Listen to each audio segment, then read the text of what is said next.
Hi, today is March 25th, 2026, and here are my poems for the day. The first one is poem number 464 for the year, Trees with Lights. I guess those trees on East 35th near the river have lights wrapped around them all year round. You'd have thought I would have noticed that by now. You'd have thought I would have photographed them by now. You'd have thought that the ants on the trees might get antsy. You'd think that the tree bark might start to itch. You'd think that the trees themselves might be getting tired of the lights. You'd think that the trees might think it's stupid to have lights. But the trees with lights can't see how beautiful they are. Trees don't have eyes. Can the trees with lights sense how pretty they are? If they could, would it matter to them? They stand majestic, like dancers or like yogis doing their morning stretching. As the day breaks over them, I wonder if they know that soon their lights will go out, that they will soon appear as ordinary trees until night falls again and they brighten up once more.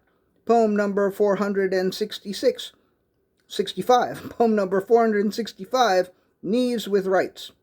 The Knees had gotten together and decided to demand better working conditions and higher pay. They went on strike and they were so cute, holding up their little signs with the words working conditions consistently misspelled. The Knees were adorable, as cute as a bug in a rug. They were the bees' knees. After the rest of the bodies finished oohing and awing over the impossible cuteness of the Knees, they were granted full rights and workers' compensation and a raise and 6 months back pay. Now that the Knees have rights, they will bend before no one, and maybe now they will help out the oppressed elbows and the ankles and the throats. As my dad used to sing, Solidarity Forever. Poem number 466, Bees with Kites. It made no sense to make those kites and then give them to the bees.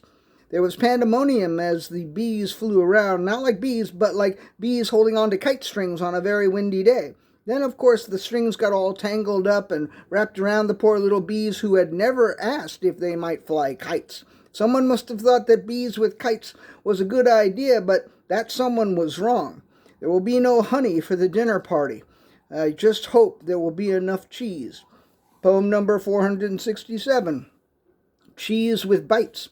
Clearly someone had gotten into the cheese. There are bite marks all over the brie. The cheddar has been chewed on. The Gouda has been gobbled a bit. The camembert has little indentations. The Stilton is barely intact. Someone must have heard eat 'em and thought they heard eat 'em.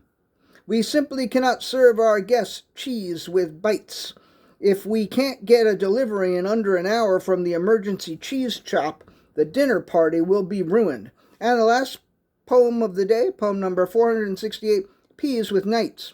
The knights all came clanging in, wearing louder armor than you have ever heard, but they arrived early and with all kinds of peas. Chickpeas, regular peas, mushy peas.